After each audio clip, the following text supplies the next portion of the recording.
Good evening. This is Akashvani.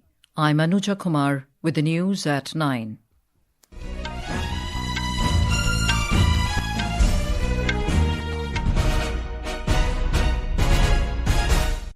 The headlines.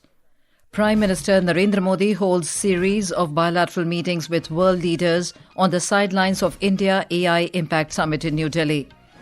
Union Minister Ashwini Vaishnaw terms AI Impact Summit a grand success on many fronts, highlights more than $250 billion for infra-related investment pledges committed at the summit.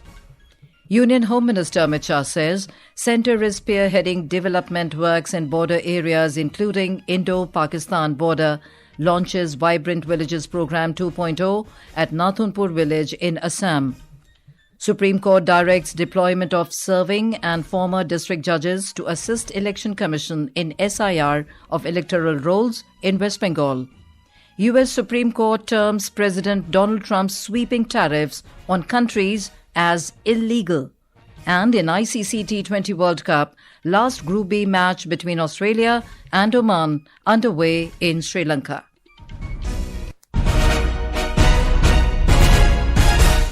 And now the news in detail. Prime Minister Narendra Modi today held a bilateral meeting with Hereditary Prince of Liechtenstein, Prince Alois, in New Delhi on the sidelines of the India AI Impact Summit 2026. External Affairs Ministry said that during the meeting, both leaders reviewed bilateral cooperation in various areas. The Prime Minister also held a bilateral meeting with the President of Slovak Republic, Peter Pellegrini, on the sidelines of the summit. They reviewed the entire spectrum of bilateral relations and discussed ways to enhance cooperation in areas including trade and investment, digital technologies, defence, space, energy, culture and people-to-people linkages. Prime Minister Modi also held a bilateral meeting with Sri Lankan President Anurakumara Dissanayake on the sidelines of the summit.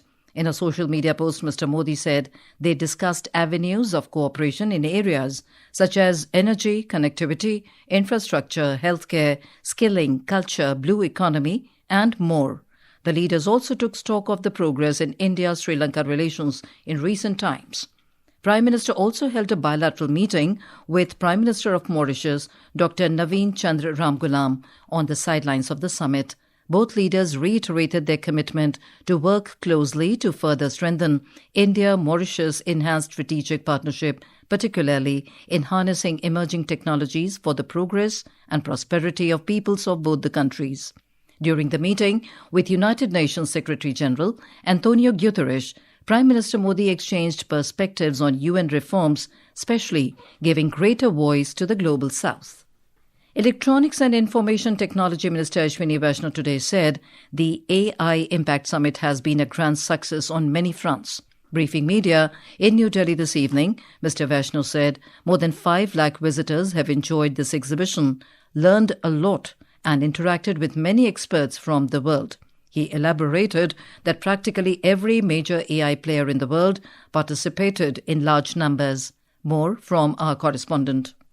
The fifth day of the India AI Impact Summit in New Delhi saw global technology executives, policymakers and industry leaders demonstrate India's growing AI capabilities through several discussions. India today formally joined the Pax Silica coalition, marking a significant milestone in the strengthening of strategic, technology and supply chain cooperation between India and the United States. Addressing the concluding press conference of the summit, Electronics and IT Minister Ashwini Vaishnaw said the event witnessed participation of over 5 lakh visitors and every major AI player in the world become part of the global event.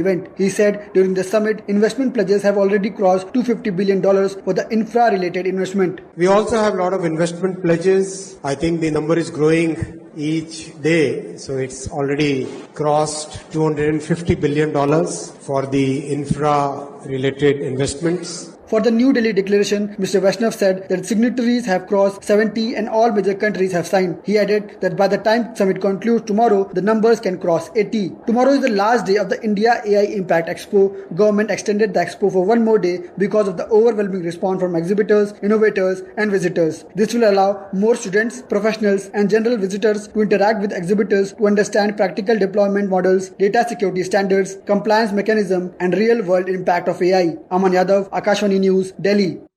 The BJP today hit out at Congress Party for its protest during AI Impact Summit 2026 in the national capital.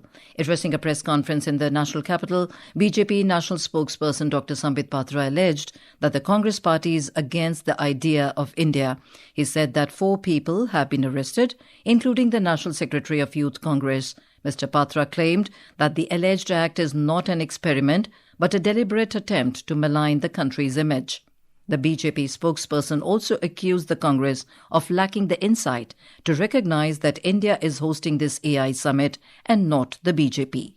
आज Congress party के कुछ कार्यकर्ताओं ने Today, what some workers of the Congress party have done at the behest of Rahul Gandhi has caused anger among the youth of the entire country, especially among the Gen Z. This press conference is not a Bharatiya Janata Party versus Congress press conference. This press conference is about India versus those forces that deliberately want to tarnish India's image as part of a conspiracy. एक षड्यंत्र के अंतर्गत धूमिल करना चाहते हैं. The Ministry of Electronics and Information Technology has issued a general advisory for tomorrow in view of the India AI Impact Summit 2026 being held at Bharat Mandapam in New Delhi. The advisory outlines revised access arrangements and security protocols for registered delegates. According to the advisory, entry will be permitted through gate number 4 for drop-off by cabs and gate number 10 for delegates arriving by metro from 9:15 a.m. onwards. For the exhibitors, the gates will be open at 8 a.m. The ministry also said that Media Centre will not be operational tomorrow.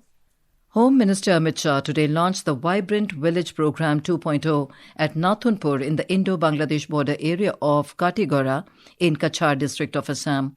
Speaking on this occasion, Mr. Shah said Prime Minister Narendra Modi has taken several steps for the development of border areas. He said such programs would be organized in 334 blocks and in about 1,954 villages in 17 states of the country, as well as in 140 border villages in Assam. He also said that development works have also started in 334 blocks and in about 2,000 villages along the Indo-Pakistan border.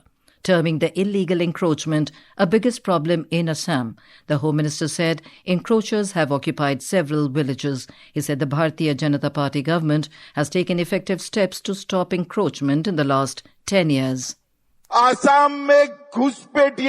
Assam, infiltrators are snatching away the rights of the Assamese people. Congress governments left our borders open for infiltrators. 10 years ago, the people of Assam began forming a Bharatiya Janata Party government in the state. And in our very first 5 years, we worked to stop infiltration. Union Home Minister Amit Shah today inaugurated the joint regional official language conference Raj Bhasha Sammelan for the eastern, northeastern and northern regions in Agartala. The conference was organized by the Department of Official Language. Addressing the conference, the Union Minister asserted that in Tripura, all 3 languages, Hindi, Bengali and Kokborok, are spoken fluently, and there has never been any conflict over language issue in the state.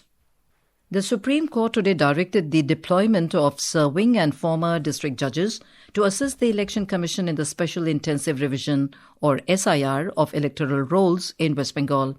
A bench of Chief Justice Suryakant and Justices Joy Malya Bagchi and Vipul M. Pancholi passed a slew of fresh directions to ensure completion of the Special Intensive Revision process in the state.